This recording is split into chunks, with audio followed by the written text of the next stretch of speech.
Hey gamers, what's going on? It's your boy Reezy here, and today we're back again with another review. Today we're going to be reviewing The Surge. Make sure y'all like, comment, and subscribe, and I hope y'all enjoy the following review.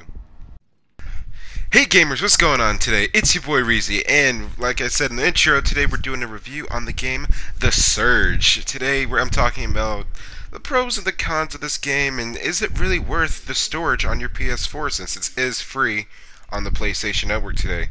So let's get into this review, guys. So The Surge is a Dark Souls Sekiro Bloodborne type of game where you go around and you fight, you respawn, and you keep fighting until you beat that single boss. Now, this game is kind of different from every other game that's like that because this game is basically about robots trying to take over the world. Now, I love the fact I'm going to talk about the things I like first, guys. I like the fact that your main character is in a wheelchair.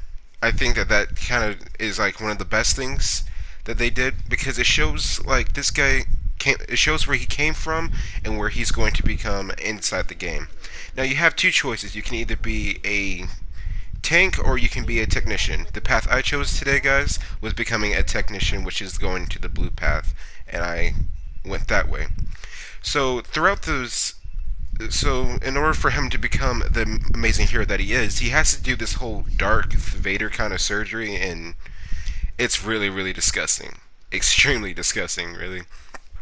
And it's kind of really interesting because it shows you, it doesn't just drop you off as this hero that is the chosen one. And in fact, actually, he was not the chosen one, and the fact that he wasn't even supposed to survive this mission, survive this thing, because he ends up being thrown away. As y'all can see, he's being drilled in a bunch of surgery that he was not even ready for. It's just, oh, jeez. Now we all know how Darth Vader felt when he was getting his skin peeled off of him from that whole volcanic fight. But you know what, guys? I'm going to save that comment for probably another video or so. I don't even know. But after we get out of this and they do all these little implants to him, we can move on to the combat. Now, I don't really necessarily like the combat in this game because everything feels kind of stiff, and you don't really have a map, so you can't really know where to go. But I'm gonna put a pin in that. Right now we're talking about combat. Sorry, guys. Yeah, the combat feels kind of stiff. It feels like it's the same move over and over and over again. The dodging feels awful because you can't really roll. I know in recent videos, crouching and rolling sounds like the two things that the game's not really doing well. I completely don't like.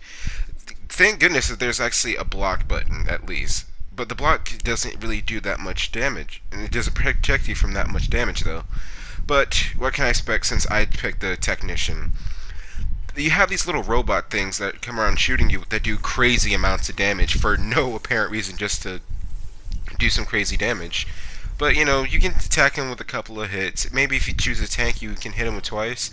Also, you find these big giant green robot things that are evil for whatever reason, looking like a transformer and stuff. But you know what? Let's just think that's a silver lining. But I love how they keep the whole Dark Souls thing because when you're fighting, you're trying to be trying to be a good technician. But when you die, you kind of just like this. I know, right? That it's gonna be really annoying. Ugh. I hate dying in games like this, but that's the whole point.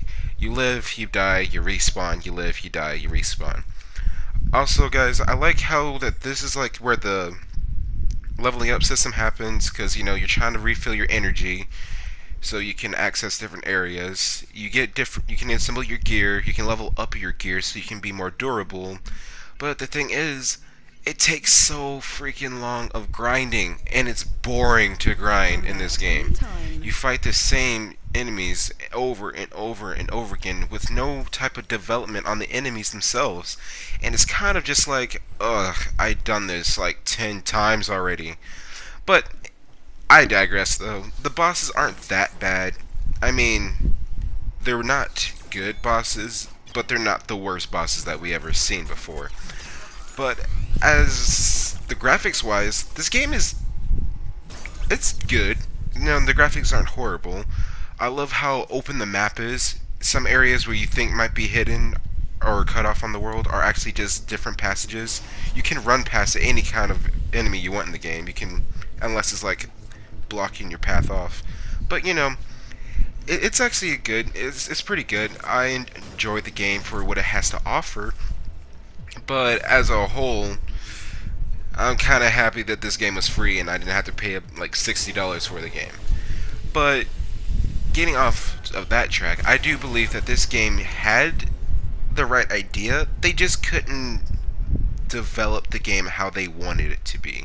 It has a bunch of potential to be such a great game, but it's just when you have the game to live up to the Dark Souls series or the Bloodborne series or the new series Sekiro, it kind of just falls short. But anyway, guys, that's just my opinion. Is this worth getting, even though it's free on your PlayStation and taking up storage space? No, I'm sorry. This game just doesn't really fit. I wouldn't get the game personally. I only got it so I can do a review. It is. It lacks the character customization which you can do in other games. It lacks the you don't have a ranged attack. I thought with the technician you can be more of a ranged player than up close and personal, like how you are in Bloodborne when you can choose from a sword, a cane, or an axe. I don't know, probably, but you have different. You can have two guns and stuff, so you can be further away. I know in Dark Souls, your weapon would break, and that would make it kind of challenging. But I don't know. The leveling up system was off better in Dark Souls than what it was in Bloodborne, in my opinion. Sekiro, where it just that's also another review on its own, guys. But anyway, I just want to say that you know what, this game, as it has its flaws, it has some things that it's good in, like being a human versus robot. I like how you can detect enemies' weak spots when you're fighting them, unless they're like the robots when they don't have any weak spots. I like how, at least before the robot starts shooting at you, you see like this red line. So it's like, hey, make sure you dodge. But I think that's it. The game is ridiculously gory for no reason, but just to be gory. So yeah, and I know, guys, I played Dying Light on the channel. I'm not afraid of gore. I'm not really grossed out about gore. But it's just, come on. Why throw it in there, right? Yeah, so I talked about how the controls are stiff. I talked about how good the graphics look. I talked about how I like the open world, but I don't like how there's no character customization. I kind of wanted to make, you know, I'm probably the Terminator in this, you know what I'm saying? But anyway, guys, I hope you enjoyed this review. Make sure y'all like, comment, subscribe. Check out Phantom Legacy. I did stream on Saturday on that channel, though. And we're playing Monster Hunter, so make sure y'all check it out. Link will be in the description below. And I hope y'all have a great Easter. I love you guys, and it's your boy Reezy here, and I'm signing out.